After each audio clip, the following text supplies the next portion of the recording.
Morning दोस्तों, आज है 6 सितंबर 2021 और आज हम डिस्कस करने वाले हैं अपना हिंदूज़ न्यूज़पेपर को। दोस्तों, अगर आप इसकी पीडीएफ फाइल को डाउनलोड करना चाहते हैं तो आप टेलीग्राम चैनल को ज्वाइन कर सकते हैं इकोनॉमिक्स चीज़ों को टाइप करके, या आप सीधा लिंक दिया हुआ मैंने डिस्क्रिप्शन बॉक्स में, वहाँ पर लिंक को क्लिक करके भी आप इस पर ज्वाइन कर सकते हैं। दोस्तों, सारे के सारे नोट्स भी हम वहाँ पर आपको फ्री ऑफ कॉस्ट प्रोवाइड करवाते हैं। ठीक है दोस्तों, आज अगर वॉइस का इशू है तो प्लीज़ थोड़ा सा उसको इग्नोर मारना, बिकॉज मैं बाहर आया हुआ हूँ और मुझे रिकॉर्डिंग भी करनी है। तो मैं इस टाइम मेट्रो स्टेशन पर खड़े होकर रिकॉर्डिंग कर रहा हूँ। ठीक है, तो प्लीज़ थोड़ा वॉइस का इशू का तो प्लीज़ थोड़ा वॉल्यूम अपना तेज कर लेना।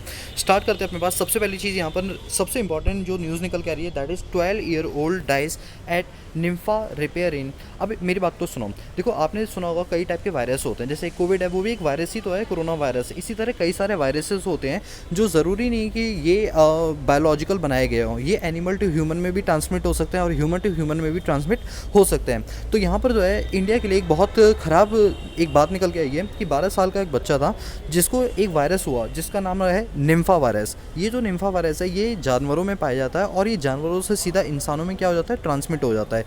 इस बात को लेकर बहुत बड़ा कंसर्न बन चुका है इस टाइम पर। तो इस पर मैं पूरी आपको न्यूज़ बताता हूँ कि क्या चीज़ है। पहले मैं अपने नोट्स में से बताता हूँ, ठीक है, सबसे पहले, जिससे आपको चीज़ें जो हैं वो ज़्यादा अच्छे से समझ आए। तो निम्फा वायरस आपका ये रहा, देखो यहाँ पर देखना, ये आपके जीएस पेपर नंबर 2 के हिसाब से बहुत ज़्यादा इंपॉर्टेंट है। और जीएस पेपर नंबर 2 में भी कौन सा पॉइंट आएगा, हेल्थ का आएगा।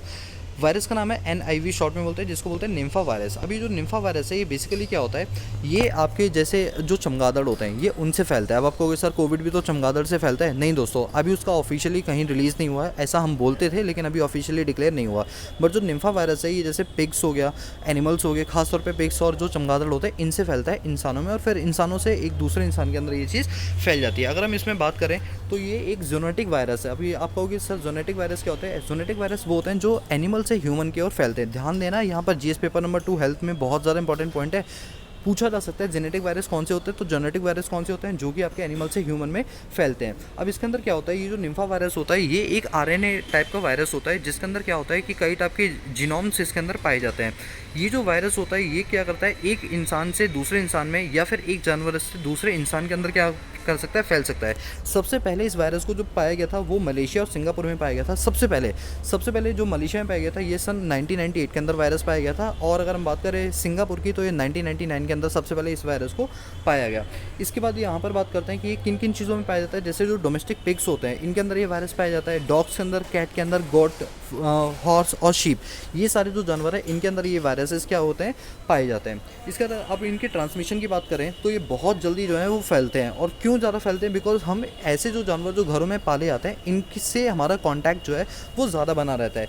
इवन यही नहीं बल्कि इनकी जो बीमारियाँ हैं वो फैलती जो है वो फ्लाइंग फॉक्सेस के थ्रू। फ्लाइंग फॉक्सेस का मतलब है कि कोई उड़ती हुई लोमड़ी नहीं है, इसको बोलते हैं बैट। बैट मतलब चमगादड़, ये चमगादड़ों से भी फैलती है। ठीक है, तो ये जो वायरस है ये हमारे लिए बहुत ज़्यादा हानिकारक होता है। और क्या होता है ना, ये वायरस क्या होता है, जैसे मान लो जिस एनिमल की मैंने भी ऊपर बात की, ये इनके यूरिन में पाया जाता है, इनके सलाइवा में पाया जाता है, इनके बर्ड फ्लूइड के अंदर पाया जाता है। और कई टाइप की जो ये चीज़ें छोड़ते हैं अपनी बॉडी से, स्वेट वगैरह, उनसे भी ये वायरस जो है ट्रांसमिट होने के चांसेस इसमें ज़्यादा होता है। इसके सिम्टम क्या होते हैं, सिम्टम ये होते हैं कि आपको माइल्ड फीवर आएगा, और वो माइल्ड फीवर आपको डेली टाइम पर आने लग गया, और आपका जो बॉडी का जो जीनोम्स हैं वो धीरे धीरे रिड्यूस करने लग जाएंगे। और एक टाइम ऐसा आएगा जब आपको सांस लेने में प्रॉब्लम आएगी, लंग्स में प्रॉब्लम आएगी। तो इस तरीके से जो वायरस है वो हमारे यहाँ पर ज़्यादा फैल जाता है। दोस्तों एक मिनट रुकना।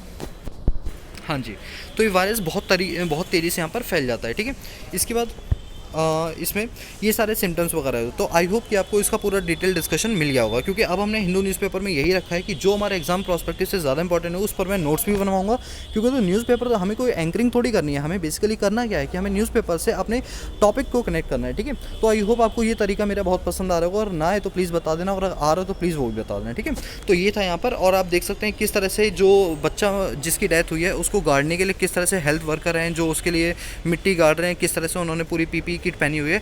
ये कोविड से भी ज़्यादा खतरनाक है। कोविड तो फिर भी ऐसा है कि जो वैक्सीनेशन प्रोग्राम के थ्रू इसको स्टॉप किया जा सकता है, लेकिन जो ये आपका वायरस है जिसको बोला जाता है निम्फा वायरस, ये निम्फा वायरस की अभी तक कोई वैक्सीन नहीं बनी है, और फ्यूचर में अभी कोई चांसेस भी नहीं है कि इसके कोई वैक्सीनेशन प्रोग्राम आएगा भी इसके अंदर। ठीक है, तो ये बहुत ज़्यादा मतलब एक हमारे लिए चिंताजनक बात है। और ज़्यादातर ये हमारे जो कोलकाता वाले इलाके हैं, कोलकाता वाला हो गया ना, कैलकाटा वगैरह, इनके अंदर ये कुछ ज़्यादा ही इसमें पाए जा रहे हैं। ठीक है, इसके बाद यहाँ पर दूसरी न्यूज़ फ्रंट पेज पर आती है, agencies flag surge in number of foreign ultra in north Kashmir.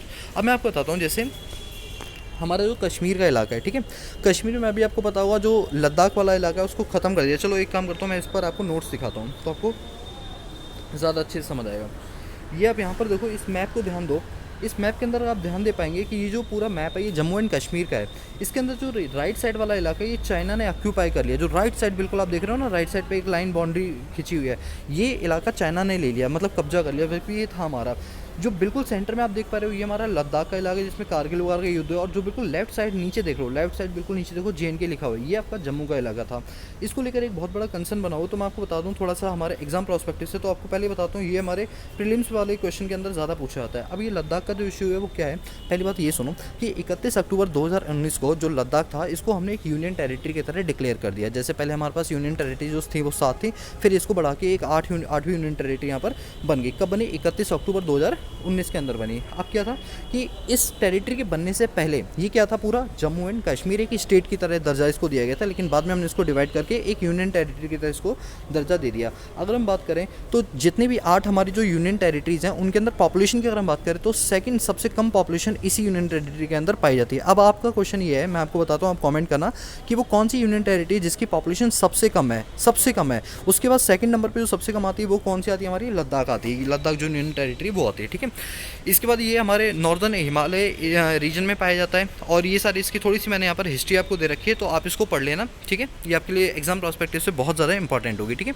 चलिए अब आते हैं मेन पॉइंट पे। मेन खबर क्या थी? खबर कुछ ये थी कि जो आप देख पा रहे हैं कि जब से तालिबान ने कब्जा किया अपने अफ़गानिस्तान के ऊपर, तो अफ़गानिस्तान बगल में पाकिस्तान और बगल में इंडिया, तो क्या है कि अब पाकिस्तान तो उनका फ्रेंड है, मतलब बेस्ट फ्रेंड फॉर एवर की तरह वो काम करता है। तो अब कहा यह जा रहा है कि यहाँ पर अब कश्मीर के ऊपर बहुत ज़्यादा सिक्योरिटी रखने की ज़रूरत है, बहुत ज़्यादा सिक्योरिटी मिलिट्री स्टाफ वहाँ अपॉइंट करना पड़ेगा, क्योंकि अब ये अपनी टेररिज्म को प्रमोट करने के लिए धीरे धीरे भारत में घुसेंगे। और क्यों घुसे मैं आपको उसका रीज़न बताता हूँ। सबसे पहला ये अपनी टेररिस्ट एक्टिविटी को प्रमोट करना चाहते हैं। नंबर 2 सबसे बड़ा रीज़न ये बताया जा रहा है कि इनके पास जो अफीम, चरस, गांजे वगैरह होते हैं, इनको बेचने के लिए या इनकी स्मगलिंग करने के लिए भारत जैसे देश को सबसे पहला टारगेट बनाती है, क्योंकि भारत की पॉपुलेशन इतनी ज़्यादा है जो इस चीज़ को बाय करने में बहुत ज़्यादा इंटरेस्टेड होती है। तो यहाँ पर यही बात बोली है कि अभी धीरे धीरे कश्मीर के अंदर एंटर करेंगे और कश्मीर से करते करते पूरे भारत में समाना चाहते हैं। तो यहाँ पर कश्मीर को लेकर एक बहुत बड़ा मुद्दा बन चुका है, खासतौर पर नॉर्थ कश्मीर। आपको मैं बता दूँ, ये तालिबान के चलते हमें नॉर्थ कश्मीर के अंदर मिलिट्री आर्मी को डिप्लॉय करना पड़ रहा है, वरना इससे पहले आज तक जब से भारत आज़ाद हुआ तब से लेकर कश्मीर में, वो भी नॉर्थ कश्मीर के अंदर, हमें इतना ज़्यादा सिक्योरिटी कंसर्न होने की कभी भी ज़रूरत नहीं पड़ी, क्योंकि यहाँ पर कभी कोई इस टाइप की एक्टिविटी देखने को ही नहीं मिली। लेकिन जब से ये तालिबानी ग्रुप आया है अफगानिस्तान के अंदर, तब से यहाँ पर बहुत ज़्यादा सिक्योरिटी कंप्लाइंसेस को बढ़ा दिया गया, क्योंकि कहा जा रहा है कि यहाँ से जो मिलिट्री वगैरह है वो आसानी से एंटर हो सकती है तालिबानी की, ठीक है। चलिए, ये पहले फ्रंट पेज पर ये 2 न्यूज़ आपके लिए इंपॉर्टेंट थी, ठीक है। इसके बाद यहाँ पर है only locals in Ladakh to get resident certificate. अब आपको मैं बताता हूँ, देखिए लद्दाख एक बहुत बड़ा इशू है और ये आज़ादी के टाइम से एक बहुत बड़ा इशू कंसर्न बन के रहा कि ये किस में रहेगा, पाकिस्तान में जाना चाहिए या ये इंडिया में रहना चाहिए, जो कि अब फाइनल हमारा आर्टिकल 370 जब से लागू हुआ है तब से ही हमारे इंडिया का पूरी तरीके से पार्ट बन गया। पहले भी पार्ट था लेकिन फिर भी क्लेम किए जाते थे, लेकिन अब तो बिल्कुल भी वो क्लेम नहीं हो सकते। बात यहाँ पर ये उठती है कि जो लद्दाख के जो लोग हैं इनको स्पेशल कैटेगरी का दर्जा दिया जाता है, इसीलिए इनमें कहा गया कि जो लोग लद्दाख के प्रॉपर निवासी हैं उनको यहाँ पर एक रेजिडेंस सर्टिफिकेट दिया जाएगा, और जिन लोगों के पास रेजिडेंस सर्टिफिकेट होगा उनको स्पेशल कुछ छूट दी जाएंगी। अब वो स्पेशल छूट क्या मैं आपको बताता हूँ, जैसे गवर्नमेंट जॉब्स के अंदर एज की रिलैक्सेशन होती है वो इनको मिली रहेगी। कई सारे जो गवर्नमेंट बेनिफिट और इंसेंटिव्स होते हैं जो बाकियों को नहीं मिलते वो इनको यहाँ पर प्रोवाइड कराएंगे। मैं आपको एक एक करके पूरी डिटेल बताता हूँ। देखो यहाँ पर क्या लिखा हुआ है कि जो लद्दाख के लोकल रेजिडेंट है उनको सर्टिफिकेट लेने की ज़रूरत है यहाँ पर, और इस सर्टिफिकेट को लेने के बाद वहाँ पर वो उसके रेजिडेंट बन जाएंगे, और रेजिडेंट बनते ही उनको जो जॉब है, लैंड है और कई टाइप के जो पर्क्स होते हैं, परक्विजिट्स होते हैं, वो सारे उनको यहाँ पर फैसिलिटी मिलने लगेगी। और ये ऑर्डर जो है सर्टिफिकेट ऑर्डर 2021 के अंदर कल की डेट में लॉन्च किया गया, मतलब कल नहीं बल्कि परसों, सॉरी सैटरडे को ही लॉन्च किया गया था, जिसके अंदर क्या गया था पीआरसी मतलब होता है परमानेंट रेजिडेंट सर्टिफिकेट, जो कि इशू किया जाएगा लद्दाख की सेंट्रल अथॉरिटी के द्वारा। और इसके अंदर क्या चीज़ें होंगी, आखिर ये क्यों इशू किया जाए? देखो यहाँ पर सबसे पहली चीज़ है, कल को अगर कोई लद्दाख का निवासी अगर गवर्नमेंट जॉब में जाता है तो उसको एज की रिलैक्सेशन मिल जाएगी। जो पहले एज 43 ईयर हुआ करती थी उसको बढ़ा के 45 ईयर कर दिया गया जनरल कैटेगरी वालों के लिए, और जो डिसेबल वाले होते हैं उनके तो लाइफ टाइम बिल्कुल कर दिया गया है। तो ये सारी कुछ छूट यहाँ पर एज की रिलैक्सेशन वगैरह यहाँ पर दी गई है, ठीक है। चलिए इसके बाद हम और आगे बढ़ते हैं, तो यहाँ भी हमें इसको पढ़ने की जरूरत नहीं है। थोड़ी लोकल न्यूज़ है, वो डीटीसी बसेस को लेकर है कि 2008 में सबसे ज़्यादा बसेस बनाई गई थी, उसके बाद दोबारा नहीं हुई। तो ये सारी चीज़ हमें यहाँ पर लोकल लेवल वाली पढ़ने की ज़रूरत नहीं है। हम अपने एग्ज़ाम प्रोस्पेक्टिव वाली न्यूज़ पढ़ेंगे। चलिए एग्ज़ाम वाली पर चलते हैं। यहाँ पर ये हमारा गया एडिटोरियल सेक्शन। अच्छा, एडिटोरियल सेक्शन में है रीचिंग आउट द अनडिज़ायरेबल। अभी रीचिंग आउट अनडिज़ायरेबल का मतलब क्या है? देखो, आपको पता ही होगा कि अभी जब से अफ़गानिस्तान में तालिबानी लोगों ने कैप्चर किया है, ये इंडिया वालों के बहुत पीछे पड़े हुए थे कि हमसे आके एक मीटिंग करो, मीटिंग करो। बेसिकली इनका मीटिंग करने का पर्पज़ ये था कि मीटिंग करके ये डिसाइड करेंगे इंडिया के साथ कैसे ट्रीट करना है, कैसे इनसे रिलेशन बिल्डअप करना है। अल्टीमेटली रिलेशन तो गया भाड़ में, ये क्या चाहते हैं, इंडिया को किस तरह से कैप्चर करना है, उनकी क्या हमारे लेकर पॉलिसीज़ बनेंगी, वो ये जानना चाह रहे थे। और ये जानना चाहते हैं कि इंडिया वाले हमारे लिए क्या सोचते हैं, ये सब वो जानना चाहते थे। इनके बहुत कहने के बाद हमारे जो दोहा के अंदर इनके साथ हमने मीटिंग की, और इस मीटिंग में हमने साफ साफ इनको बोल दिया कि देखो, सबसे पहले आप वहाँ पर अपनी गवर्नमेंट बनाओ। गवर्नमेंट हम देखेंगे कि वो एक साल किस तरह से काम करे, किन पॉलिसीज़ को लेकर चलिए। उसके बाद हम डिसाइड करेंगे कि आपके साथ डिप्लोमेटिक रिलेशंस हमें कैसे रखने हैं, क्यों रखने हैं और कब रखने हैं। ये सारी चीज़ें हम तभी डिसाइड करेंगे। देखो, तालिबान पूरी नज़र इंडिया पर बनाए बैठा है, क्योंकि तो पाकिस्तान पर नज़र बनाने की जरूरत नहीं, वो तो उनका बेस्ट फ्रेंड फॉर एवर है। अब क्योंकि पाकिस्तान का कॉम्पिटिटर कौन है? सबसे बड़ा कॉम्पिटिटर तो नहीं कहना चाहिए, कॉम्पिटिटर तो मैं तब कहता जब पाकिस्तान कुछ होता। यहाँ कॉम्पिटिटर के लिए मुझे ये कहना चाहिए उसका दुश्मन कौन है? इंडिया। अब क्योंकि जो पाकिस्तान का दुश्मन इंडिया, तो तालिबान का भी दुश्मन इंडिया। तो अल्टीमेटली तालिबान का इस टाइम पूरी नज़र जो है वो इंडिया पर है, क्योंकि चाइना उसकी पूरी हेल्प कर रहा है। ठीक है, तो यहाँ पर ये पूरी चीज़ें बताई गई हैं। लेफ्ट हैंड साइड पर एक एडिटोरियल है जिसका नाम है लाइफ आफ्टर डेथ। अभी लाइफ आफ्टर डेथ का मतलब क्या है कि जैसे आप जानते हैं कि अभी कश्मीर के अंदर जो वहाँ के मिनिस्टर थे, उनकी डेथ हो गई थी, जिसके चलते वहाँ पर क्या था, इंटरनेट वगैरह सब बंद कर दिया गया था। अभी क्या है, वहाँ पर दंगे वगैरह बढ़ने के चांसेस है, जिसके चलते अभी ये कहा जा रहा है कि वहाँ पर फिर से इंटरनेट की जो सुविधा है वो कुछ टाइम के लिए बंद कर दी जाएगी। और सबसे बड़ा सिक्योरिटी कंसर्न है, क्योंकि तालिबानी ग्रुप जिस तरह से बढ़ रहा है, उस तरीके से ऐसा लग रहा है कि कश्मीर के अंदर जो है एक बहुत बड़ा इशू बन सकता है, एक बहुत बड़ी मतलब कह सकते हैं ट्रेजिडी हो सकती है फ्यूचर के अंदर। ठीक है, ये सारी बातें देखो, एडिटोरियल कोई ज़्यादा इसका खास नहीं, इसलिए मैं ज़्यादा इस पर ना डिस्कशन नहीं करना चाहता।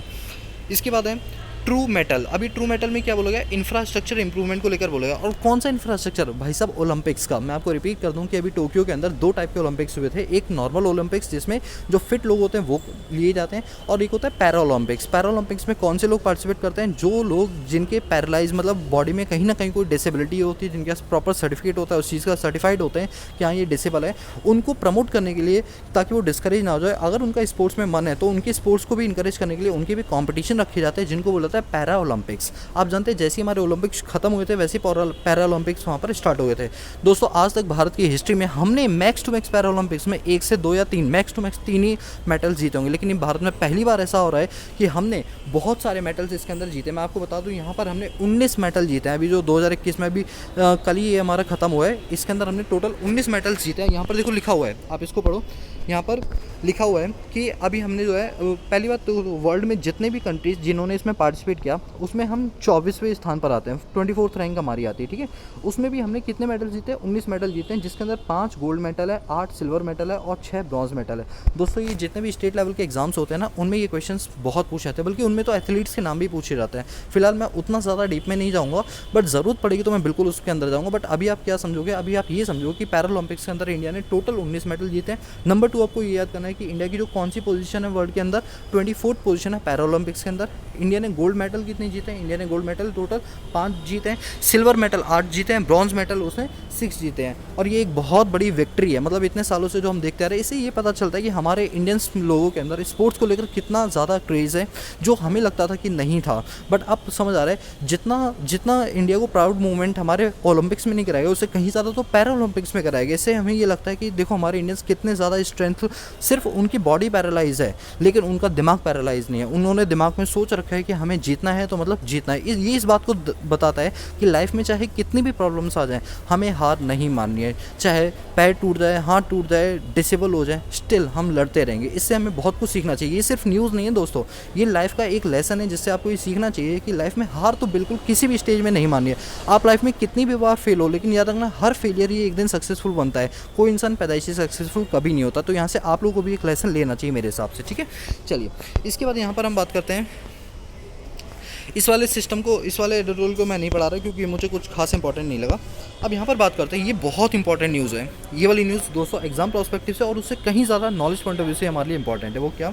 The judicial role is in improving law making. देखो आपने देखा होगा जब से जो हमारे नए चीफ जस्टिस ऑफ इंडिया बने हैं सी वी रमना, इन्होंने क्या किया, बहुत ज़्यादा रिफॉर्म्स किए हैं और जितने भी लूप होल्स थे ना उन पर बहुत ज़्यादा वर्क करने की कोशिश की डे वन से ही। तो इन्होंने ये बोला कि जो हमारा जुडिशल मेकिंग जो पावर है उसको हमें क्या करना चाहिए, इम्प्रूव करना चाहिए। दोस्तों अभी आपको पता होगा जैसे हमारे 3 सत्र होते हैं, एक आपका विंटर सेशन होता है, समर सेशन होता है और आपका एक मानसून सेशन होता है। तो जो अभी हमारा मानसून सेशन गया है, इस मानसून सेशन के अंदर क्या हुआ था कि बहुत सारे ऐसे बिल थे जो 5-5 मिनट के अंदर पास कर दिए गए, जिसमें अपोजिशन पार्टी ने कोई क्लेम नहीं किया, कोई पॉइंट आउट नहीं किया, कहीं कोई अमेंडमेंट की ज़रूरत नहीं पड़ी। बस 5 मिनट एक छोटी सी स्पीच दी और उसी स्पीच के आधार पर यहाँ पर क्या हुआ, एक्ट को लागू कर दिया गया, एक्ट पास हो गया। तो ऐसे कोई भी एक्ट, ऐसा कोई भी संशोधन हमारे लॉ के अंदर बहुत ज़्यादा हानिकारक होता है जहाँ पर कोई कंट्रोवर्शियल बात ना चले, क्योंकि उसके अंदर बहुत सारे लूप पॉइंट्स होते हैं जो कि अपोजिशन पार्टी वाले उनको पॉइंट आउट करते हैं, जो उन्होंने किए नहीं। रीज़न आपके दो हैं, पहला है अपोजिशन पार्टी को फ़र्क नहीं पड़ता क्या हो रहा है, दूसरा अपोजिशन पार्टी जो है वो प्रेजेंट ही नहीं थी। मैंने आपको उन दिनों न्यूज़ में भी बताया था कि बहुत से जो MP MLAs है वो प्रेजेंट ही नहीं थे वहाँ पे, वो अपने पर्सनल कामों में लगे हुए थे, उन्हें ज़रूरत नहीं थी कि हम यहाँ पर आएँ, ठीक है। तो ये सारी चीज़ें ना बहुत ज़्यादा ख़राब होती हैं और यहीं पर सी वी रमना ने ये बोला कि भाई साहब ऐसा अगर चलेगा तो भारत की जो जुडिशल पावर है ना उसको मिसयूज़ किया जा रहा है। अगर MP MLA को अपॉइंट किया जाता है, खासतौर पर मैं MP की बात करूँ तो क्यों अपॉइंट किया जाता है, ताकि जितने भी बिल्स हैं उन पर वो डिस्कशन करें, उन पर पॉइंट आउट करें, जिससे कि सही तरीके से एक लॉ को बनाया जा सके। लेकिन यहाँ पर ऐसा कुछ भी नहीं हुआ, जिसके चलते बहुत ज़्यादा चीज़ें खराब हो गई। तो वही लिखा हुआ है, the determination of quality deliberation parliament over time has promoted call reform different. देखो मैं पूरी बात को बता दूं, जो chief justice of India NV Ramana है, इन्होंने हाईलाइट किया उन सभी गैप्स को लेकर जो कि डेलिबरेटली उठाए जा रहे हैं, जिनको जानबूझ के उठाए जा रहे हैं। खासतौर पे जो लॉज हैं बिना डिस्कशन के, बिना किसी बात के ये डिस्कशन किया गया है, बिना डिस्कशन के इन एक्ट को पास किया जा रहा है। अब मैं आपको इसके रिगार्डिंग कुछ चीज़ें बताता हूँ जो हमारे लिए बहुत ज़्यादा ज़रूरी हैं।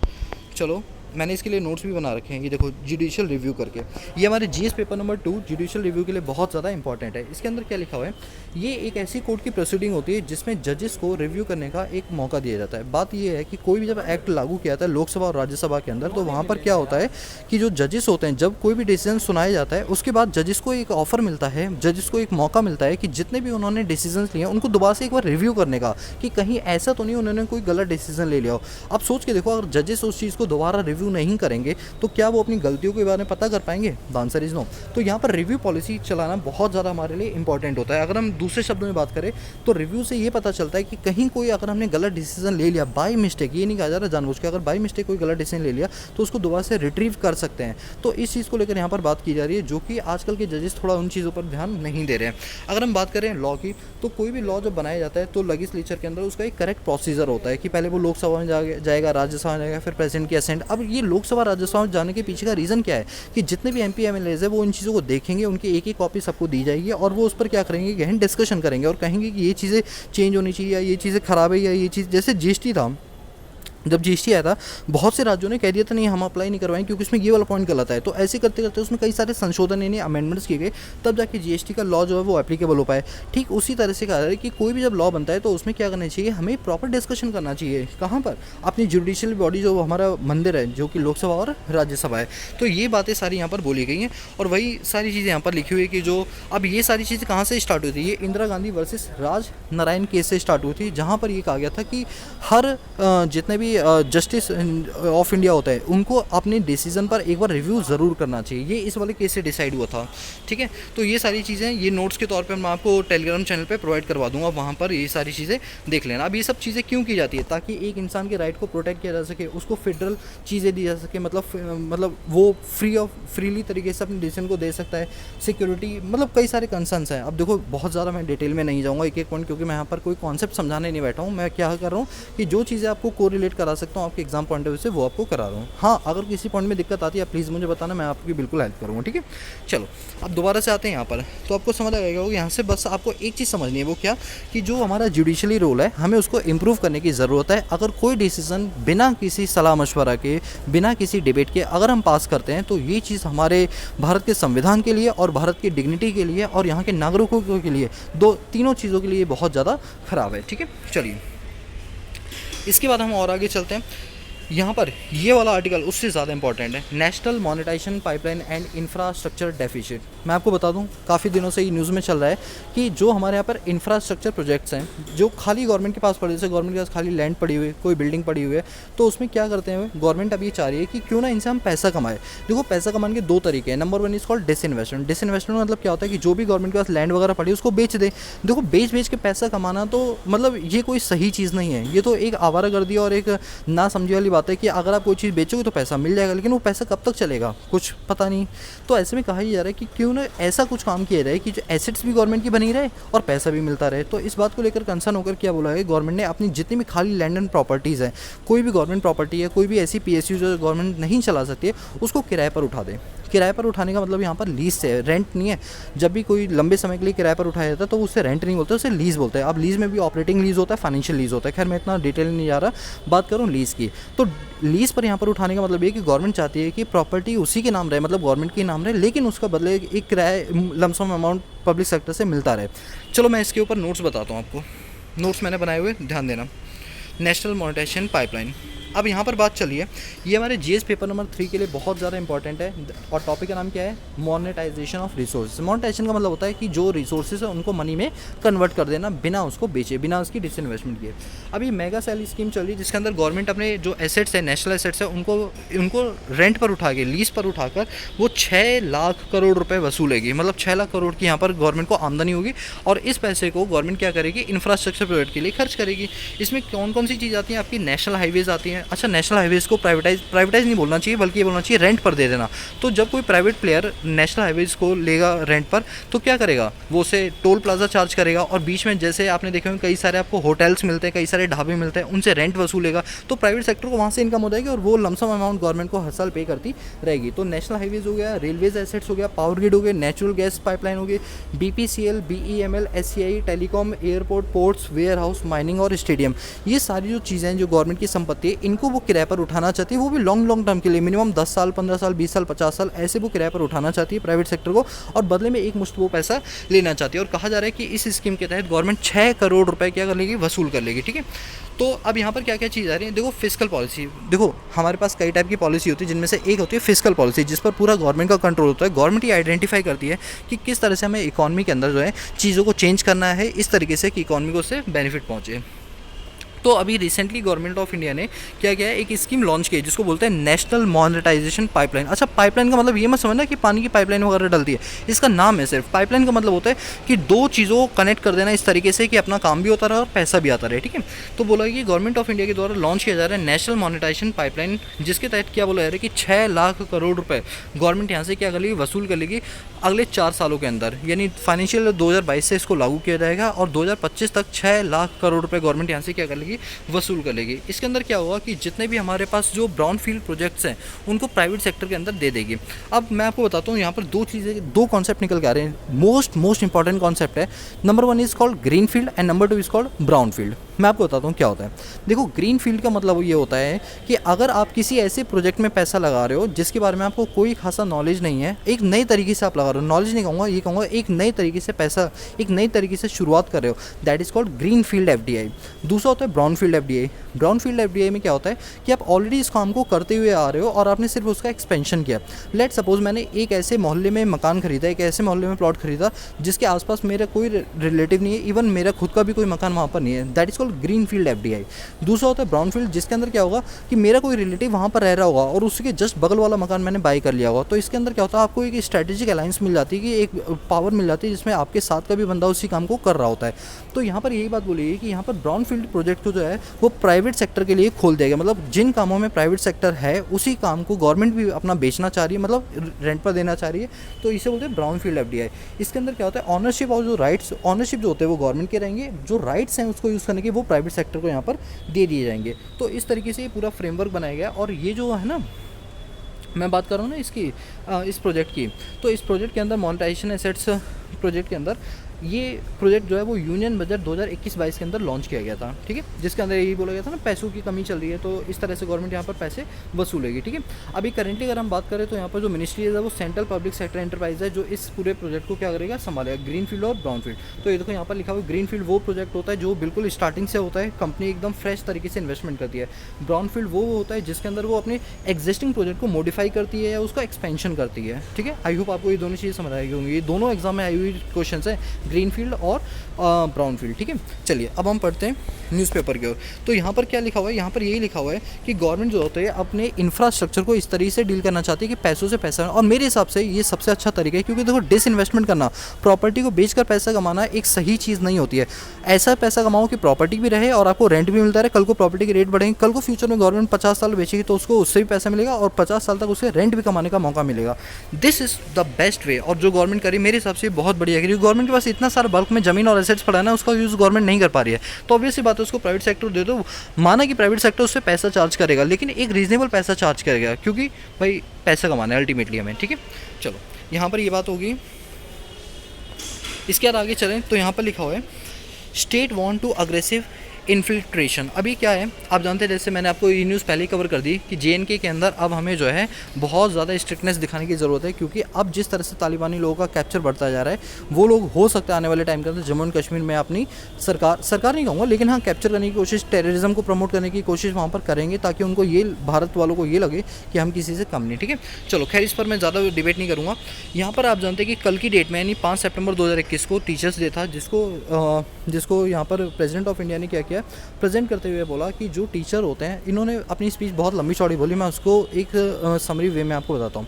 यहाँ प्रेसिडेंट ऑफ इंडिया ने ये बोला कि जो टीचर होते हैं वो हमारी लाइफ के लिए बहुत ही इंपॉर्टेंट रोल प्ले करते हैं। विदाउट टीचर कोई भी स्टूडेंट जो है वो पनप नहीं सकता, उसकी जो ओवरऑल डेवलपमेंट होती है वो कहीं ना कहीं टीचर ही करता है। तो उन्होंने टीचर को समर्पित करते हुए 44 टीचरों को नेशनल लेवल का अवार्ड देने की यहाँ पर घोषणा की, और ये कहा कि हम इन 44 टीचर को जो है क्या देंगे, एक अवार्ड देंगे, जिससे ये लोग प्रोत्साहित होकर अपनी जो टीचिंग स्टाइल है उसके अंदर इंप्रूवमेंट करेंगे, और उसका जो फ़ायदा है वो सीधा हमारे बच्चों को पहुँचेगा, क्योंकि भारत का जो भविष्य है वो हमारे बच्चे हैं, जिनको चलाने के लिए जो टीचर हैं वो होने बहुत ज़्यादा ज़रूरी। देखो ये हर साल टीचर्स डे पर किया जाता है, लेकिन ऐसा ज़रूरी नहीं होता कि अवार्ड वगैरह दिए जाए, बट हाँ एक स्पीच होती है। अल्टीमेटली इस स्पीच के अंदर यही बात बोली है कि गुरु का होना बहुत ज़्यादा, एक अच्छे गुरु का होना एक शिष्य के लिए बहुत ज़्यादा ज़रूरी है। तो यहाँ पर यही टीचर्स डे के अंदर बोला गया रामनाथ कोविंद के द्वारा। इसके बाद यहाँ पर आगे चलते हैं। Supreme court firm but friendly with government. अब आप जानते हैं जब से ये CV रमना हमारे नए मैं CV बोल रहा हूँ बार बार, NV Ramana, I am really sorry दोस्तों, I am really sorry, CV गलती से मुंह से निकल रहा है, NV रमना बोलना चाहिए था, ठीक है। जो NV रमना हमारे नए चीफ जस्टिस ऑफ इंडिया हैं, ये जब से बने हैं तब से ये गवर्नमेंट में कई सारे चेंजेस लेकर आ रहे हैं, जुडिशरी के अंदर बहुत ज़्यादा ये रिफॉर्म्स लेकर आ रहे हैं, और इनका ये कहना है कि ये रिफॉर्म्स हम इसलिए लेकर आ रहे हैं ताकि गवर्नमेंट और जो जुडिशरी सिस्टम है ये दोनों मिलकर इस तरीके से काम करें कि समाज में एक अच्छी सर्विस ये प्रोवाइड करवा पाएँ। कई सारे आप जानते हैं अभी पेंडिंग केसेस चल रहे हैं, जिनके पीछे रीज़न ये बताया जा रहा है कि जितने भी हमारे सुप्रीम कोर्ट के जो जजेस हैं उनका अपॉइंटमेंट नहीं हो रहा था, तो इन्होंने कुछ टाइम पहले 9 जजेस की पूरी एक लिस्ट बनाई, जिसके अंदर 3 फीमेल जजेस को भी अपॉइंट इन्होंने किया, और ये इन्होंने बोला कि जितने ज़्यादा जजेस होंगे उतना ज़्यादा रैपिडली जो डिसीजन है वो यहाँ पर सुनाए जाएंगे, और उतना जो जुडिशियल प्रोसेस है, जो कॉम्प्लेक्स प्रोसेस है, उसको हम सिंप्लीफाई कर पाएंगे, क्योंकि जितने ज़्यादा जल्दी डिसीजन आएंगे वो हमारे लिए जुडिशियल के लिए अच्छा होगा, ताकि हम नई प्रोसीडिंग्स को नई तरीके से चला पाएँ। तो CV रमना का यहाँ पर पूरा यही कहना है कि अगर गवर्नमेंट हमारा साथ देगी तो हम भी उसका साथ देंगे, और आने वाले टाइम के अंदर जो जुडिशली प्रोसेस है, जैसे कहते हैं तारीख पे तारीख मिलना, उस वाली कहानी को ये पूरी तरह से पलटना चाहते हैं, ठीक है। अब यहाँ पर क्या है, एक और न्यूज़ आती है, logistic agreement with Russia to be signed soon. अब क्या लॉजिस्टिक एग्रीमेंट का मतलब होता है जैसे 2 देशों के बीच में व्यापार होता है, ठीक उसी तरह से हमारे कई सारी कंट्री के साथ लॉजिस्टिक एग्रीमेंट हो रखे हैं कि माल अगर आएगा जाएगा तो वो फ्रीली तरीके से आ सकता है without any prior approval authorisation. तो यहाँ पर अब हम फ्यूचर के अंदर कहा जा रहा है कि रशिया के साथ हम एग्रीमेंट करने वाले हैं, जिसके अंदर अगर हमारा कोई भी ट्रेड अगर रशिया के साथ होता है तो ऐसे में जो भी माल ले जाना हुआ तो उसके लिए हमें प्रायर अप्रूवल की ज़रूरत नहीं पड़ेगी, हम एडवांस ऑथराइजेशन के थ्रू वो चीज़ें कर सकते हैं। इस पर अभी मैं ज़्यादा डिस्कशन इसलिए नहीं करूँगा क्योंकि अभी ये कहा जा रहा है कि होगा, जिस दिन होगा उस दिन हम इस पर ज़्यादा डिटेल डिस्कशन करेंगे, ठीक है। इसके बाद यहाँ पर आगे चलते हैं। आगे यहाँ भी कुछ ऐसा नहीं दे रखा है। इसके बाद है ये केशव देसी राजू है। ये कौन है? ये एक आईएएस ऑफिसर हैं जो कि 1978 वाले बैच के अंदर आईएएस ऑफिसर बने थे। ये यूनियन हेल्थ सेक्रेटरी थे। ये इनकी एज 66 ईयर थी और ये इनकी डेथ हो गई। कहा जा रहा है कि इन्होंने अपने कार्यकाल के अंदर बहुत अच्छे अच्छे काम किए, जिसके अंदर इन्होंने कई सारे मेजर रिफॉर्म्स लाने की कोशिश की। आप एज यूजुअल जानते हैं, जब भी किसी की डेथ होती है तो उसकी तारीफ़ों के पुल बांध दिए जाते हैं। बांधने भी चाहिए, क्योंकि जब जिंदा था तो कर नहीं पाएगा, तो मरने पर ही कर दो। ठीक है, खैर ये हमारे एग्जाम प्रोस्पेक्टिव से इतना ज़्यादा इंपॉर्टेंट नहीं है। इसके बाद अगर हम आगे चले तो यहाँ पर है तालिबानी push deep in Peshawar valley. अभी पेशावर वैली मैंने आपको पंचशीर वैली मैंने आपको बताया था कि यहाँ पर जैसे अफगानिस्तान है। मैं आपको दिखाता हूँ इसके बारे में, इसके भी नोट्स बना रखे हैं। पंचशीर वैली, एक मिनट, पंचशीर वैली वाला, यार पंचशीर वैली वाला रह गया मुझसे, sorry, I am really sorry. मैंने नोट्स बनाए थे बट उसको मैं यहाँ पर सेव नहीं कर पाया। यहाँ पर क्या बोला यार, जैसे आप जानते हैं अफगानिस्तान के अंदर जो तालिबान ने पूरी तरीके से कैप्चर कर लिया है, लेकिन अभी हम ये नहीं बोल सकते पूरी तरीके से कैप्चर कर लिया। अब जैसे वहाँ छोटे छोटे डिस्ट्रिक्ट्स होते हैं ना, वहीं पर एक डिस्ट्रिक्ट है जिसको बोलते हैं पंचशीर वैली। अभी भी पंचशीर वैली के अंदर जो पुराना सिस्टम चल रहा है वही चलता हुआ रहा है, क्योंकि वहाँ की जो मिलिट्री है उन लोगों ने पूरी तरीके से वहाँ पर प्रोटेक्शन कर दी है और कहा है कि हम तालिबानी ग्रुप को ये जगह नहीं दे सकते हैं। बट जब मैं बात करूँ 1996 से 2001 तक जब तालिबानी ग्रुप था, तो उस टाइम पर इन लोगों ने ये वाली वैली को कैप्चर किया था। तो अभी भी उनका यही कहना है कि जब उन दिनों हमने कैप्चर किया था तो इस बार भी हम इसे कैप्चर करें, लेकिन अभी वहाँ की मिलिट्री ट्रूप्स जो है उनको कैप्चर नहीं कर पा रहे हैं। वहाँ की मिलिट्री बहुत ज़्यादा स्ट्रिक्ट है, इसके चलते ये चीज़ें नहीं हो पा रही हैं। दोस्तों, कहा ये जा रहा है तालिबान के थ्रू कि अगर आप इन वैलीज़ को हमको दे देंगे तो हम इसको इस तरीके से डेवलप करेंगे जैसा आप चाहते हो। लेकिन आप जानते हो तालिबानी कहता कुछ है और करता कुछ और है। तो अभी कंसर्न बना हो तालिबानी ग्रुप के, हर दिन कोई ना कोई जो सीनियर जो पर्सन होता है वो यही बोलता है हमने इसको कैप्चर कर लिया, लेकिन रियलिटी पिक्चर अगर आप देखो तो अभी तक इसको कैप्चर नहीं किया गया। यानी अभी हम बोल सकते हैं अफगानिस्तान को 100% कैप्चर नहीं किया गया। पेशावर वैली उनमें से एक है जिसको अभी कैप्चर नहीं किया गया। ठीक है, चलिए इसके बाद अगर हम आगे चलें, ये एक बहुत ही इंपॉर्टेंट न्यूज़ है। तालिबान ने ऑर्डर किया है कि देखो, पहले जब तालिबान ने अपना 20 साल कब्जा किया था ना, 20 साल नहीं सॉरी, वो 4 साल 1996 से लेकर 2001 तक, मतलब 5 साल, उस 5 साल के अंदर इन्होंने वुमेंस को लेकर बहुत हार्श रूल बनाए थे। इनका कहने का मतलब यही था, जो इनकी बातों से और इनके काम से पता चलता था, कि इनका मतलब ये था कि वुमेंस का काम सिर्फ घर के झाड़ू पोछा करना और बच्चा पैदा करना है। जो इनकी मैंटालिटी के हिसाब से इनको बोला जाता था, ये वुमेंस को जॉब पर नहीं जाने देते, बाहर नहीं निकलने देते, और बाहर निकलना है तो पूरे ढक के निकलना है। देखो, एक लेवल तक ये चीज़ें अच्छी लगती है, मैं ये नहीं कह रहा हूँ ये चीज़ें ख़राब है, लेकिन एक लेवल तक, एक लिमिट तक, कि जब तक एक इंसान खुद ये करना चाहता है। लेकिन जब से ये चीज़ें करवाओगे तो ये चीज़ें गलत हो जाएंगी। तो यहाँ पर अब तालिबान के थ्रू थोड़ी सी चीज़ों को चेंज किया गया और कहा गया कि हम वुमेन एम्पावरमेंट को भी बढ़ावा देना चाहते हैं। अगर कोई वुमेन यूनिवर्सिटीज़ में पढ़ाना चाहती है तो वो उसी यूनिवर्सिटी में पढ़ा सकती है जिनमें गर्ल्स हैं, क्वाइट कॉलेजेस के अंदर नहीं पढ़ा सकती। मतलब कि अगर गर्ल्स हैं तो उसके अंदर सिर्फ वुमेन लेडी टीचर को ही वहाँ पर अपॉइंटमेंट मिलेगा। लेकिन अगर कोई जेंट्स टीचर पढ़ाना चाहता है तो वही जेंट्स टीचर पढ़ाए जिसका जो कैरेक्टर वो अच्छा हो, जिसकी एज बहुत ज़्यादा ओल्ड हो, जो जिसके कोई चांसेस नहीं है कि वो इस टाइप की कोई एक्टिविटी यहाँ पर कर सकता है। देखो, चीज़ें अच्छी हैं लेकिन एक लिमिट तक ही, बहुत ज़्यादा ये चीज़ें अच्छी नहीं है। अब ये कहा जा रहा है कि अगर कोई वुमेन अगर जॉब के लिए निकलेगी, इवन पढ़ाने के लिए भी निकलेगी, तो प्रॉपर बुर्का, नकाब जिसे बोलते हैं ना, वो पहन के निकलेगी। अब मैं आपको बताता हूँ नकाब कितने टाइप के होते हैं। ये देखो, यहाँ पर टाइप्स ऑफ नकाब है, आप ये देख सकते हैं। नकाब के यहाँ पर मैंने क्या कर रखे हैं, पूरे के पूरे व्यूज़ बना रखे हैं। ये जो सबसे पहले आप नकाब देख रहे हो जिसके अंदर सिर्फ आइज़ नज़र आ रही है, बाकी पूरा बॉडी का पार्ट यहाँ पर ढका हुआ है। तो कहा गया कि इस जो तालिबान में अब जितनी भी वुमेंस काम करना चाहती है तो उन्हें इस नकाब को पहनकर ही पूरा काम करना पड़ेगा। मतलब वो पूरी तरीके से वुमेन को अगर एम्पावर करना चाहते हैं तो उसके कुछ कंडीशंस है। वो कंडीशन क्या है कि वो पूरा बुर्का वगैरह पहनकर ही वो ये काम कर सकते हैं। ठीक है, तो ये वाली न्यूज़ थी। ठीक है, कहीं ना कहीं देखो सही भी है और एक लेवल तक सही, लेकिन उससे ज़्यादा मुझे ये सही नहीं लगा। ठीक है, चलिए बस। और यहाँ पे यूएई है, ये अपने नए इन्वेस्टमेंट प्लान को लाना चाह रहा है। क्यों लाना चाहते हैं? देखो, यूएई जितने भी गल्फ़ कंट्रीज़ हैं ये बेसिकली किन चीज़ों पर काम करते हैं? ये काम करते हैं कि इनके पास तेल का भंडार है, लेकिन दोस्तों तेल एक लिमिटेड रिसोर्सेज, कभी ना कभी तो ख़त्म होगा ही होगा। तो जिस दिन तेल खत्म हो जाए उस दिन इनके पास पैसा कहाँ से आएगा? इस बात को लेकर ये पहले से ही अपने फ्यूचर को सिक्योर करना चाहते हैं। तो इन्होंने कई सारे इन्वेस्टमेंट प्लान्स बनाए जिसके तहत अभी जो तेल है उसी पर डिपेंड नहीं रहेंगे, बल्कि उसके अलावा भी कई सारे ये अपने प्रोजेक्ट चलाना चाहते हैं जहाँ से पैसा इनको आता रहे। चलो, अच्छी बात है, लाइफ में प्लान भी तो होना ही चाहिए। ठीक है, बाकी अब इस हिंदू न्यूज़पेपर में बाकी मेडल्स वगैरह की तो बात मैंने आपको पहले ही बता दी थी। तो आज के हिंदू न्यूज़पेपर में इतना ही दोस्तों। मैं जानता हूँ आज थोड़ी सी लंबी क्लास होगी, मैं क्या करूँ, अब मैं आपको डिटेल में ही पढ़ाऊँगा जिससे कि आप उस चीज़ को कनेक्ट कर पाओ अपने एग्जाम पॉइंट ऑफ व्यू से। ठीक है, इतना डिटेल अगर आप पढ़ोगे ना साल भर, मैं आपको विश्वास दिला रहा हूँ कि आपकी जो GS है, आपकी जो जनरल स्टडीज़ का पेपर 2 और पेपर 3 है, और ख़ास तौर पे आपके जो करंट अफेयर्स हैं बहुत ज़्यादा इंप्रूव हो जाएंगे, बहुत ज़्यादा। ठीक है, बाकी कोई फीडबैक आप देना चाहते हो बिल्कुल फ्री तरीके से आप मुझे दे सकते हो। ठीक है, तो आज के हिंदू न्यूज़पेपर के लिए इतने ही, बाकी मिलते हैं नेक्स्ट क्लास में, तब तक के लिए पीस आउट।